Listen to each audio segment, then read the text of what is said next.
বাবা ছিলেন দেশের সর্বোচ্চ পর্যায়ের ক্রিকেটার। ৯০-এর দশকে ঢাকা প্রিমিয়ার ক্রিকেট লিগে তিনি ছিলেন রান মেশিন, কিন্তু কখনোই কেন যেন তার জাতীয় দলের হয়ে খেলার সুযোগ হয়নি।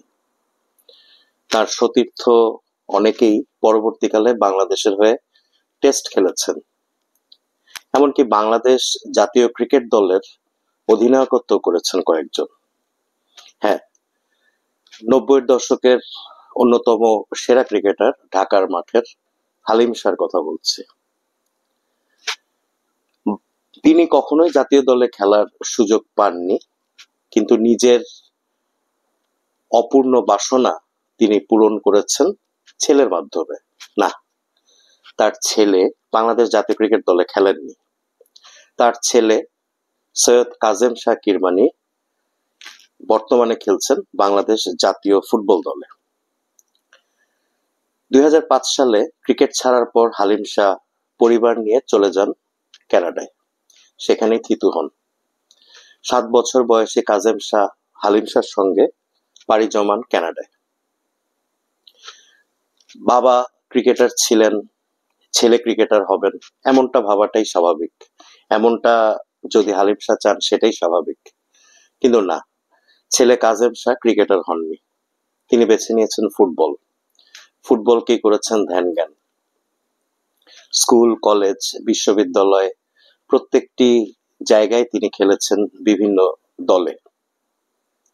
কানাডার আলবার্টাতে থিতু সৈয়দ হালিম শাহর পরিবার যেহেতু কাজেম সেখানেই ফুটবল শিখেছেন, ফুটবলে হাতে খড়ি তার সেখানেই, ফুটবলার হয়ে ওঠাও সেখানে।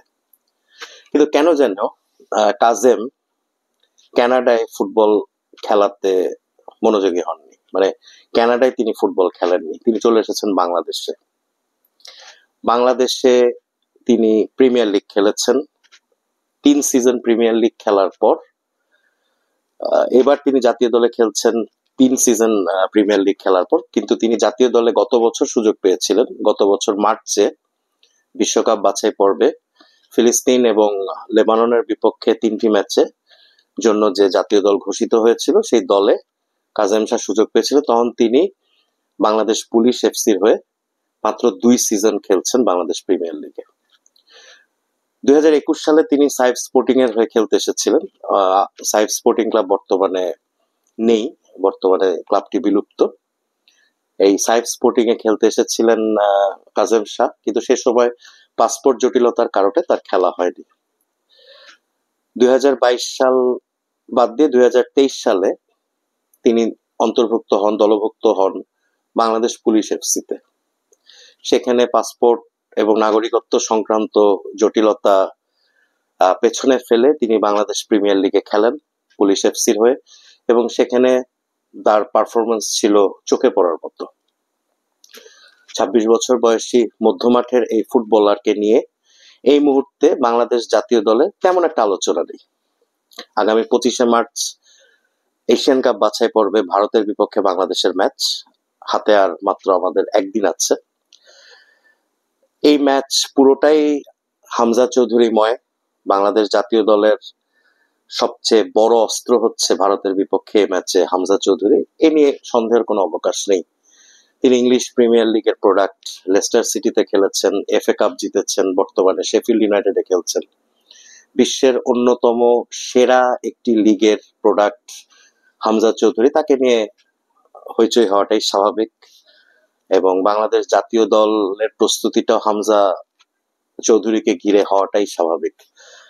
বাংলাদেশ জাতীয় দলে আছেন দেশের হয়ে ৮৪ ম্যাচ খেলা ডেনমার্ক থেকে আসা জামাল ভুঁইয়া। তিনি এখন আর ডেনমার্ক প্রবাসী বা ডেনমার্কের অরিজিন বাংলাদেশি বলার তার কোনো স্কোপ রাখেননি। তিনি পুরোপুরি বাংলাদেশে, তিনি গত ১০ বছর ধরে বাংলাদেশ জাতীয় দলের পরীক্ষিত সৈনিক, অধিনায়কত্ব করছেন দীর্ঘদিন ধরে, এবং বাংলাদেশের ফুটবল ইতিহাসের সবচেয়ে বেশি ম্যাচ খেলা প্লেয়ার জাতীয় দলের হয়ে জামাল ভুঁইয়া। এই দলে আছেন তারেক কাজী, ফিনল্যান্ড থেকে আসা, তিনিও ২০২১ সাল থেকে জাতীয় দলে প্রায় নিয়মিত বাংলাদেশের একাদশের নিয়মিত সৈনিক তিনি। কিন্তু কাজেম শাহর গল্পটা বাংলাদেশের বেশিরভাগ ফুটবল প্রেমিকই সেভাবে জানে। কাজেম শাহ কানাডা থেকে বাংলাদেশে এসেছেন।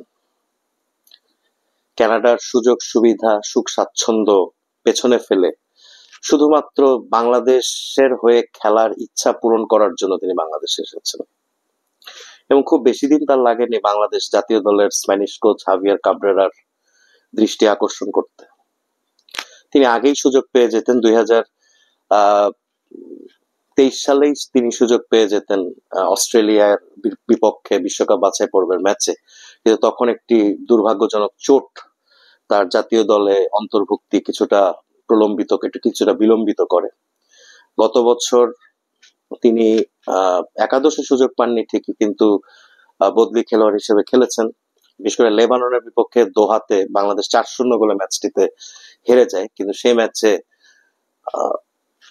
কাজেম শাহ কিন্তু প্রমাণ করেছেন আগামী দিনগুলোতে বাংলাদেশের অন্যতম সেরা অস্ত্র, মধ্যমাঠের অন্যতম সেরা অস্ত্র, বাংলাদেশের অন্যতম সেরা ফুটবলার হতে যাচ্ছেন তিনি। এখন এই কাজেম শাহ কেমন ফুটবলার? যারা বাংলাদেশ প্রিমিয়ার লিগ নিয়মিত দেখেন,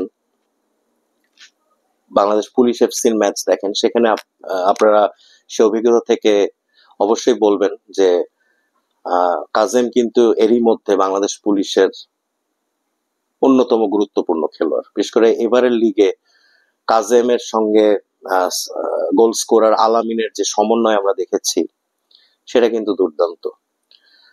আমরা ন্যাশনাল টিমে কাজেম শাহকে স্টার্টিং 11-এ খেলানো হবে কিনা, এটা এই বিষয়ে আমি ঠিক বলতে পারবো না, এটা পুরোপুরি কোচের ব্যাপার। তবে এটা সত্যি যে কাজেম শাহ কিন্তু ধীরে ধীরে নিভৃতে নিজেকে তৈরি করছেন বাংলাদেশের ভবিষ্যতের অন্যতম সেরা অস্ত্র হিসেবে। এবং আমি আজকের এই ভিডিওতে এটা জোর গলায় বলতে পারি যে আগামী কয়েক বছর এর মধ্যেই কাজেম কিন্তু হয়ে উঠবেন বাংলাদেশের ফুটবল দলের একাদশের বড় গুরুত্বপূর্ণ অস্ত্র। কাজেমের প্রতি শুভকামনা থাকলো, বাংলাদেশ জাতীয় ফুটবল দলের প্রতি শুভকামনা থাকলো।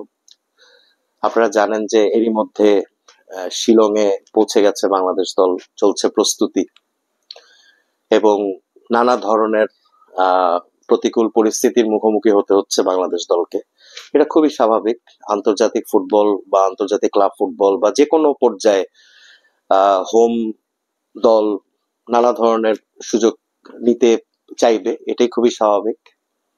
এবং বাংলাদেশকেও সে ব্যাপারে মানসিক প্রস্তুতি থাকতে হবে। আমি নিশ্চিত বাংলাদেশের সেই ধরনের মানসিক প্রস্তুতি আগে থেকে ছিল, এবং আমরা আশা করি সকল ধরনের প্রতিকূলতা পেরিয়ে বাংলাদেশ দল 25শে মার্চের ম্যাচের জন্য প্রস্তুত হবে।